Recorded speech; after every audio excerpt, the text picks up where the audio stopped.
ஆண்டவராகிய இயேசு கிறிஸ்து நாமத்தில் உங்கள் அனைவருக்கும் இனிய அன்பின் வாழ்த்துக்களை நான் தெரிவித்துக் கொள்கிறேன். இந்த நாளிலும் உலகம் முழுவதும் ஓசன்னா திருநாயர் என்று சொல்லி கொண்டாடப்படுகிற ஒரு நல்ல ஒரு நாளாக இந்த நாட்களை நாம் பார்க்கிறோம். கிறிஸ்து அடிக்கப்படுவதற்கு முன்பாக அவர் எருசலேமில் என்ன பவனி வந்ததான ஒரு அனுபவத்தை குறித்து நாம் இன்னைக்கு நாம் கொஞ்சம் தியானிக்க போகிறோம்.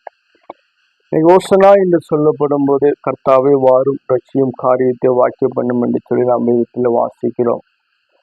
ஆனால் இதுல பிரதானமான பார்க்க வேண்டிய ஒரு காரியம் என்ன என்று சொன்னால், எதற்காக ஆண்டவராய் இயேசு கிறிஸ்து கழுதையை அவர் தேர்ந்தெடுத்தார்? அதற்கு காரணமே, கழுதை அது சமாதானத்தினுடைய அடையாளம் என்று சொல்லப்பட்டிருக்கிறது. அது கீழ்ப்படியும் என்று சொல்லி நாம் பார்க்க முடிகிறது. கழுதை ஆண்டவர் தெரிந்தெடுத்து எதனால், அது நோக்கம் என்ன? அவருடைய அந்த எளிமையான ஒரு அனுபவத்தை வெளிப்படுத்துவதற்குண்டான ஒரு அடையாளமாய் கருதப்படுவதை நாம் பார்க்கிறோம். அப்ப ஏன்னு சொன்னா, அது இன்னொரு காரியம் என்ன அப்படின்னு சொன்னா, தீர்க்க தரிசனமான அந்த சகரியா தீர்க்க தரிசி மூலமாய் சொல்லப்பட்ட காரியங்கள் நிறைவேறும்படியாக இப்படிப்பட்டதானது நடந்தது என்று சொல்லி நாம் தெளிவாய் நாம் பார்க்க முடிகிறது. நாம் சகரியா 9ஆம் அதிகாரத்தினுடைய அந்த 9வது வசனத்தை நாம் வாசிக்க போனா, இது ஒரு அழகான ஒரு காரியத்தை நாம் சொல்வதை நாம் பார்க்க முடிகிறது. நாம் வாசிப்போம். சகரியா 9ஆம் அதிகாரத்துல 9வது வசனம்.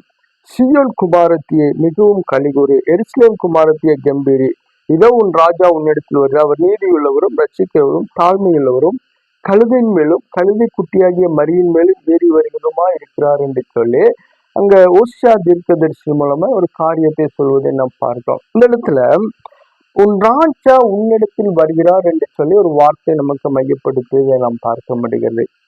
நம்முடைய ராஜா அவர் நீதியுள்ள தேவன், அவர் நியாயாதிபதி, அவர் சர்வ சிருஷ்டிகர், அவர் எல்லாவற்றையும் ஆளுகை செய்கிற தேவன். அப்ப இந்த ஆளுகை செய்கிற தேவன் இதோ உன்னிடத்தில் வருகிறார் என்று சொன்னா, அவர் யார் இடத்தில் அவர் வருகிறார் என்று சொன்னா, நான் சங்கீதம் 24ஆம் அதிகாரத்துல வாசிக்கும் போது 4வது வசனத்தை வாசிக்கும் போது இருக்கும், கைகளில் சுத்தம் உள்ளவர்களையும் இருதயத்தில் மாசில்லாதவருமாய் இருந்து தன் ஆத்துமாவை மாயைக்கு ஒப்புக்கூடாமல் கபடமாய் ஆணையிடாமல் இருக்கிறவர்களுக்கு என்ன செய்றார்?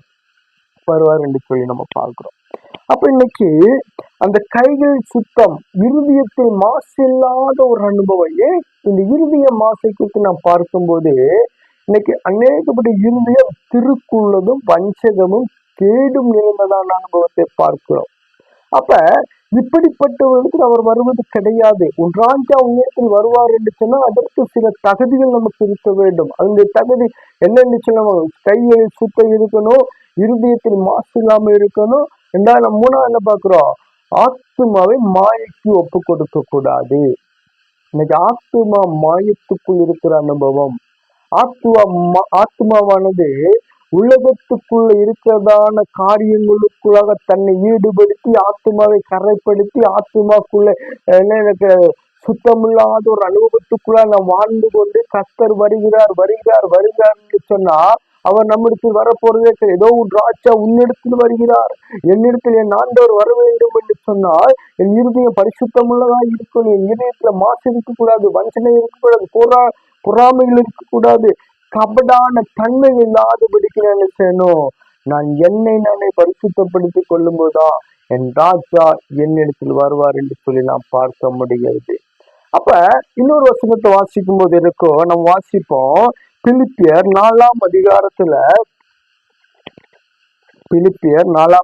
நம்ம வாசிக்கும் போது அதுல என்ன சொல்லியிருக்காங்க அப்படின்னு சொன்னா, அவர் பிலிப்பியர் 4ஆம் அதிகாரத்துல 8வது வசனத்தை வாசிக்கும் போது, கடைசியாக சகோதரே, உண்மை உள்ளவைகள் எவைகளோ, ஒழுக்கம் உள்ளவைகள் எவைகளோ, நீதி உள்ளவைகள் எவைகளோ, கற்புள்ளவைகள் எவைகளோ, அன்புள்ளவைகள் எவைகளோ, நற்கீர்த்தி உள்ளவைகள் எவைகளோ, புண்ணியம் எதுவோ, புகழ் எதுவோ, அவைகளை நீங்க என்ன செய்ய சிந்தித்து கொண்டீர்கள் என்று சொல்லப்பட்டிருக்கிறது.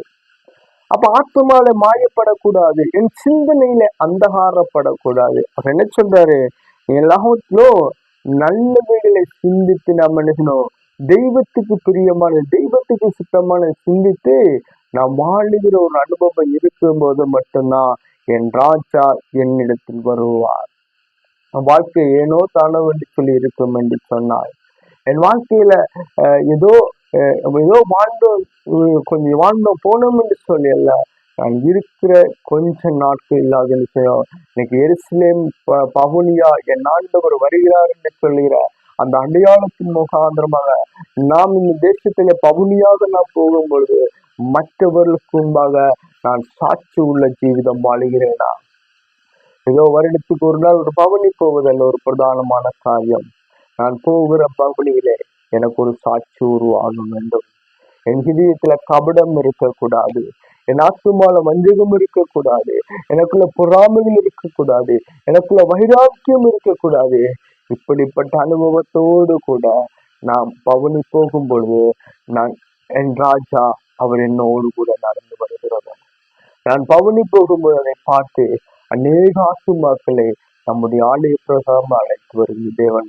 அதற்காக நம்ம ஒப்பு கொடுப்போம், நம்மை பரிசுத்தப்படுத்துவோம், நம்ம சுத்திகரிப்போம். என் ராஜா என்னிடத்தில் வருவதற்கு எனக்கு நான் தடை எல்லாவற்றையும் ஆண்டவரை மாற்றும் என்று சொல்லி செபிப்போம். பரிசுத்த பிதாவே துதிக்கிறோம் ஆண்டவரே. தகப்பனே, இந்த நாளிலும் உன் ராஜா உன்னிடத்தில் வருவதற்கு உண்டான தகுதி என்னவென்று சொல்லி நாங்கள் பார்த்தோம் ஆண்டவரே. அப்பா, இந்த தகுதி நம்ம எனக்குள்ளும் எங்களுக்குள்ளும் ஆண்டவர் ஏற்படுத்தி கொடுங்க. அநேக நேரங்களே நாங்கள் மாயத்துக்குள்ள சிக்கிண்டு போகிறோம். அந்த சிந்தனையில் அந்தகாரப்படுகிறோம். அந்த தன்மை எல்லாவற்றையும் மாற்றி எங்களை பரிசுத்தப்படுத்தி பாதுகாத்துக் கொள்ளும். இயேசுவின் மூலம் ஜெபங்கள் நல்ல பிதாவே. ஆமே, ஆமே, ஆமே. God bless you.